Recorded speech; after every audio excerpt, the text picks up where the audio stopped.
My wife thinks I'm too optimistic about almost everything, and I grew up born in West Virginia, coal mining town. Anybody from West Virginia? Anybody from West Virginia? Beckley. I was from Beckley boy here.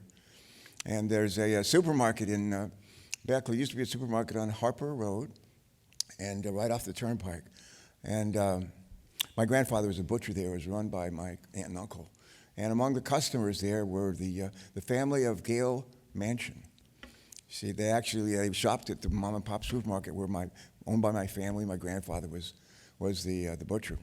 I never imagined that my grandfather was a butcher, and the butcher in the next holler over from where my grandfather grew up, my mom grew up, was the butcher there.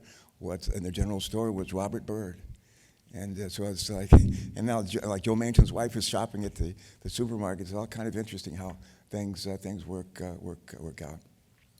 I have a prepared speech here to give, and it's really a good speech, and it really is.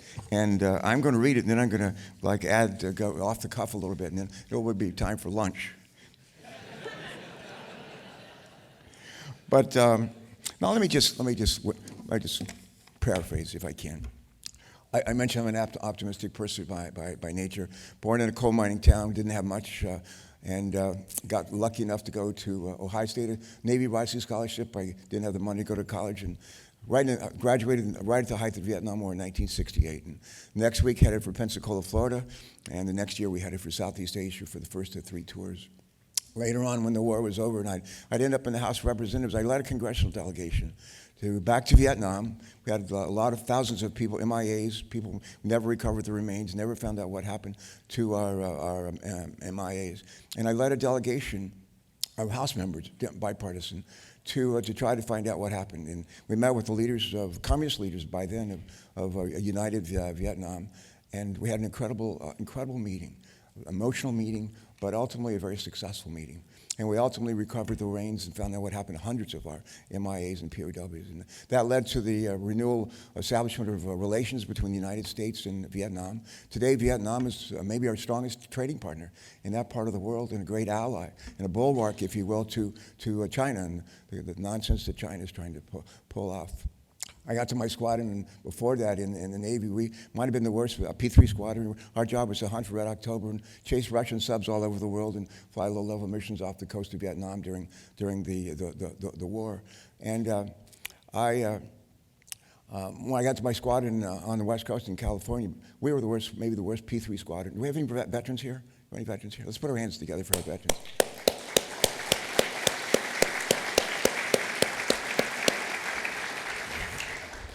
Might have had the worst P-3 squadron in the Navy. And when I left a little over 3 years later, we won the Battle Lead for Excellence, the best P-3 squadron in the Navy. And I got a couple of Navy Achievement Medals out of that, and which I'm proud of. Probably didn't deserve, but proud to have them anyway. But I always look at adversity and find opportunity. My whole life, look at adversity, find opportunity. And my guess is if we went around this room, we'd probably find out that a lot of you are the same way. A lot of you are the same way. A couple of years ago, I was Shelley Capito was already here, and spoke with you. I saw her coming out. But a couple of years ago, I had the opportunity to become chairman of the committee, in the Environment and Public Works Committee. And Shelley's the ranking Republican, the ranking member. We have a great partnership. I know she mentioned it, but every Thursday when we're in session, we meet. And if we don't meet, we call and talk on the phone. My top aide, her top aide. We do it every week. When we're putting together an agenda for committees and hearings and so forth, she has this full partner of that. And what do you think we should do, Shelley? And when time comes for me, sometimes we have like 2 or 3 hearings going at the same time. I'm trying to preside at a hearing, and I have to go off to another committee and be there. And I would say to Shelley, I'll take the gavel, and I give it to her to preside. Folks don't do that in the Senate. They give it to another member of the same party. They don't give it to the person who sits on the other side of the aisle. We have a wonderful working relationship. And when you look at what came out of our committee, we went to meet with the president right after he was sworn in. Went to meet with him. He invited some of us over to the Oval Office, and he said to us, he said, for years in the previous administrations, previous congressmen, they all talked about Infrastructure Week. He said, I'm not interested in an infrastructure week or an infrastructure month or an infrastructure. He said, I want us to have an infrastructure decade and do some good, some catching up. And he said to me and to those that were with me, he said, I want you to figure out how to do this, do it on a bipartisan basis. Report a bill out of your committee by Memorial Day, And we beat Memorial Day. I think by Easter time, we report out unanimously out of a committee, roads, highways, bridges, infrastructure, unanimously out of a committee, water, drinking water, wastewater, sanitation, water, flood control, all that stuff, unanimously. Passed the Senate and ultimately became the foundation of what was the bipartisan infrastructure bill that we're all so proud of. We were going through, not that many years ago, we were going through the worst recession since the Great Recession, and we were trying to figure out what to do about COVID and how to get out of COVID. And for the most part, I've been reluctant to say this, but it's in the rearview mirror. And while we still have people that are getting sick, and sadly some people are still dying here and around the world, we've made huge strides. And one of the ways we've done it is done it by working together. Well, last thing I'll say is every now and then I have the opportunity to be a part of a congressional delegation trip, or in some cases to lead them. And I led one last week for 5 days into Mexico, Honduras, and Guatemala. And it was bipartisan, members of the Democrats and Republicans. It was bicameral, House and Senate. We had members of our delegation on the trip from Pacific Ocean to the Atlantic, from the Canadian border down to the Gulf Coast, and we had just wonderful meetings with the leaders of those countries. Not many people know this, but most of what we make in this country and create in this country, we sell outside of this country.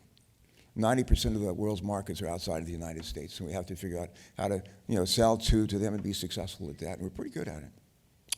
Our top trading partner is Canada. Our number 2 trading partner is Mexico, and growing.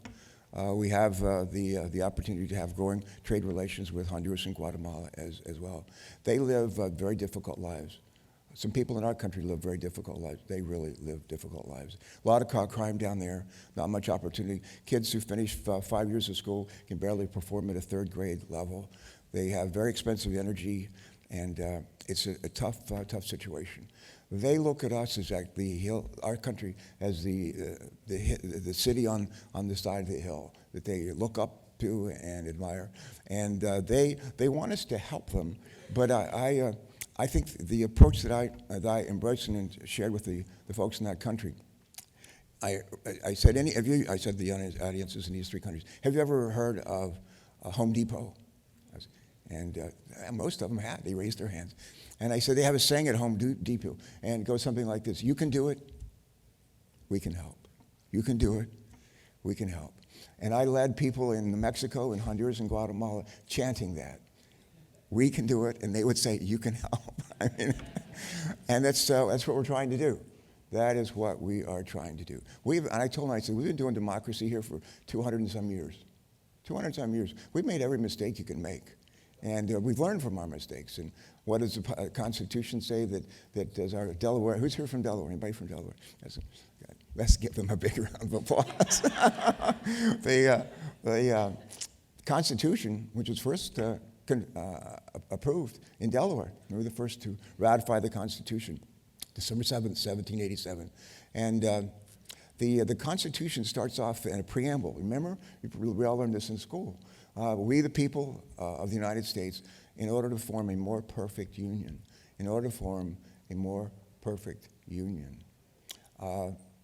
They knew all those years ago what wasn't perfect. They knew it'd be tough.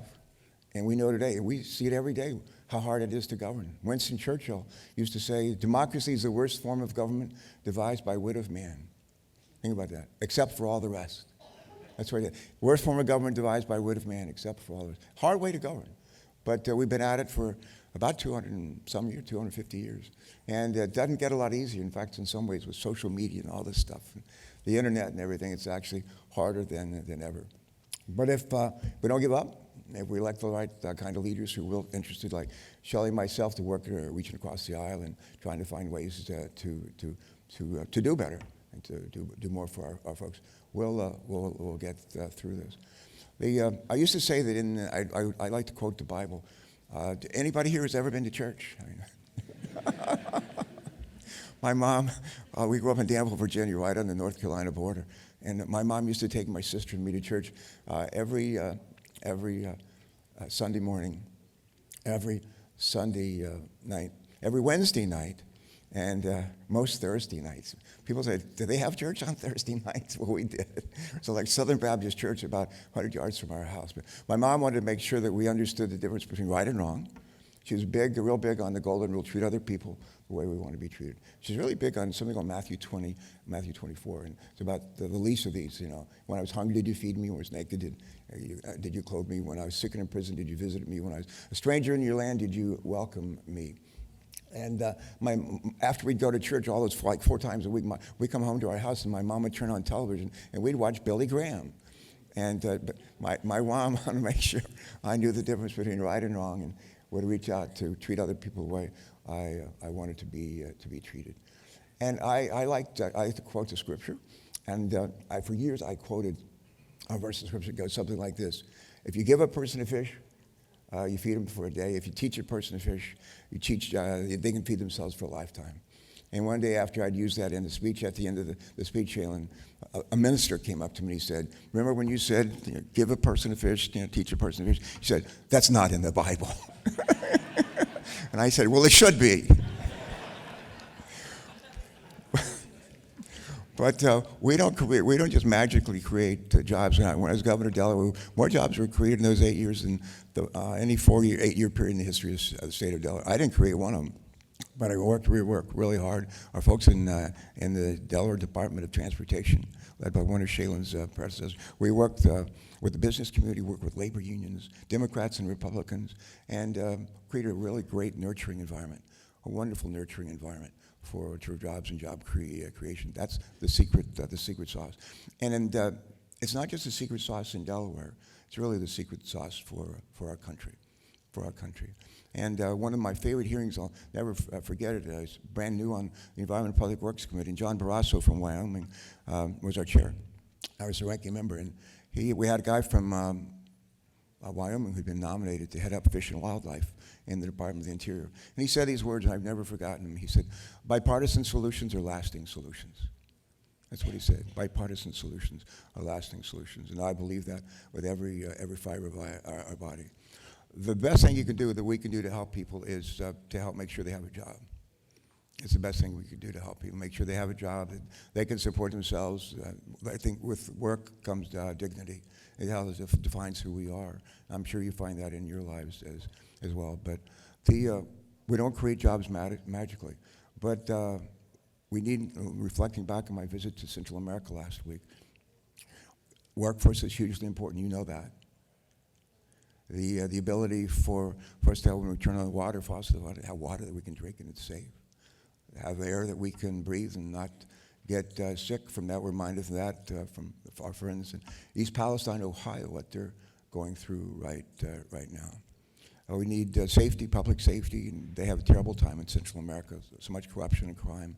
But we sort of take that for granted. But the idea that we can walk outside, walk around this town at night and where we live and not have to worry about our safety, all that stuff is important in creating that nurturing environment for job creation.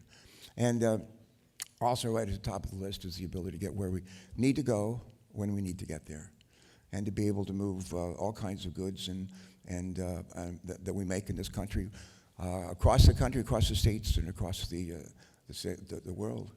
And most of what we make in this country, what we sell, produce in this country, as I said earlier, we sell it beyond our borders, And we have a pretty big port in Wilmington, as our Delawareans know. If any of you like bananas, if you like bananas, you had a banana this morning, it came through the port of Wilmington. We are the top banana port in America, and we're proud of that. But we needed trucks to get to the port, to carry those bananas all over the East Coast and other places. And they needed roads to travel on. And as good as we like to think our roads are in Delaware and on the East Coast and across the country, we know we can do better. And it's not by pointing fingers at each other and blaming one another, one party or the other. It's by working together. That is really the key. We're pretty good at it in Delaware. Y'all are too. And as a recovered governor, I love, people ask me how I like being in the Senate. And I tell them with tongue in cheek, I say, my worst day as governor is better than my best day in the U.S. Senate. Now, that's not true. But I love what I do and feel really fortunate to serve. But I love being governor. I love working with our Department of Transportation. They let me be the chairman of the National Governors Association for a while. So I got to lead the nation's governors, which was just a real joy and an honor. I think we're doing pretty good as a country these days. It's kind of 2 steps forward, 1 step back. But the pandemic is pretty much in our rearview mirror. We got 10 million jobs that are out there that we need to fill. And one of our challenges is to find people to come to work. And you're probably seeing that, and we are across the country. I'm tempted to say that's a good problem to have. It's a lot better than it be than just the opposite. We wouldn't have any jobs for people to go to, but we need.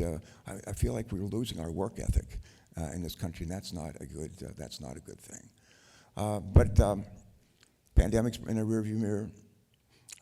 Unemployment rate, I think I noticed it was down to it's about 3.5%. I don't think it's been that low for maybe 30, 40 years. There's a bunch of people who are looking for jobs, but we got way more jobs that are open and available than we have people looking for jobs. And the other thing we've got going for ourselves is a commitment, a realization that this planet that we live on is getting hotter and hotter. And there was crazy storms. Our son Christopher's out on the West Coast in California now, and he's our oldest boy. He's 34, and he likes to ski. And he was at a place where I think they had like 6 foot of snow in like a 24-hour period. And we're seeing their sea level rises and on this coast and our other coasts and hot weather, and some places like Tucson where the temperature never gets down below 110, and sometimes the year was firefighters and everything. All that stuff's going on. The good news is we know what's happening. We have a pretty good understanding how to address it. I'll close with this. In this country, 30% of our emissions come from our mobile sources, cars, trucks, vans. 25% come from our power plants, mostly coal, natural gas power plants. About 20% comes from manufacturing operations. Think steel mills, cement. And as it turns out, we have ways to address all of those and reduce emissions from all of those. We actually make cement now. It actually creates that we use in building roads. It actually soaks up carbon dioxide rather than emitting more of that. And I don't know if anybody ever goes to an auto show. I used to go to the Detroit Auto Show every year, faithfully. We built more cars, trucks, and vans per capita in Delaware than any other state forever. And we lost our Chrysler plant, lost our GM plant, sadly. But I still go to the auto show here in D.C., sometimes in Detroit. Do we have anybody from Michigan? From Michigan, yeah. I went to the Washington, D.C. auto show. This is in respect to emissions from cars, trucks, vans. 5, 6, 7 years ago, you were looking for a low emission, no emission vehicle, an electric vehicle. It was hard to find them. I mean, you might find a Tesla or something like that, but maybe a Chevrolet Volt or a Bolt, but not much more. I went to the DC Auto Show here last month, and all kinds of vehicles, not just little vehicles, big vehicles like trucks, minivans that provide great transportation, fun, drive, and don't create any emissions. And the last thing I'll say is California, they have a lot of cows. Who's from California? California. They have a lot of cows there, and as they are folks from California, they have a lot of cow manure. And what do we do with all this cow manure? And what they figured out to do with it, among other things, is they take it, they say, if you ever fly into the San Francisco airport, walk through the San Francisco airport, SFO, you'll notice they have recycling. They have 3 bins side by side all over the airport. And one bin is for paper, one is for like cans, and one bin is for food waste. And they collect food waste all over the Bay Area. And they take the food waste and they combine it with cow manure, and they go through an anaerobic digester process. They create natural gas, renewable natural gas, for the trucks, big trucks and buses that they have in that part of the world. I mean, there's opportunity here. Where there's adversity, there's also opportunity, and I would just remind us of all of that. Let me see if I can think of maybe one last quick story to tell you. I can't think of one. No. Let me just say this. It's a joy to be teammates with you on behalf of all my colleagues in the United States and those of us who work and serve on especially Environment and Public Works Committee. Thank you for what you do. Thank you for what you do for your states and for being partners with all of us. One last. Anybody here drive a Ford? Anybody here drive a Ford? Anybody here ever meet Henry Ford? People ask me how old I am. I'm 76, and I work out every day. And I'm blessed. I haven't missed a day's sickness in 40-some years. I'm really blessed. But Henry Ford is a pretty amazing guy. I never met him. But one of the things Henry Ford would say is, if you think you can, you think you can't, you're right. Think about that. If you think you can or you think you can't, you're right. A lot of people have counted America out over the years and say, well, they're on their way down, they're on their way out. That's just baloney. If you think you can, or you think you can't, you're right. I think we can. We have, and I think with your help and all your support and hard work, we will. God bless you all. Thank you. Thank you.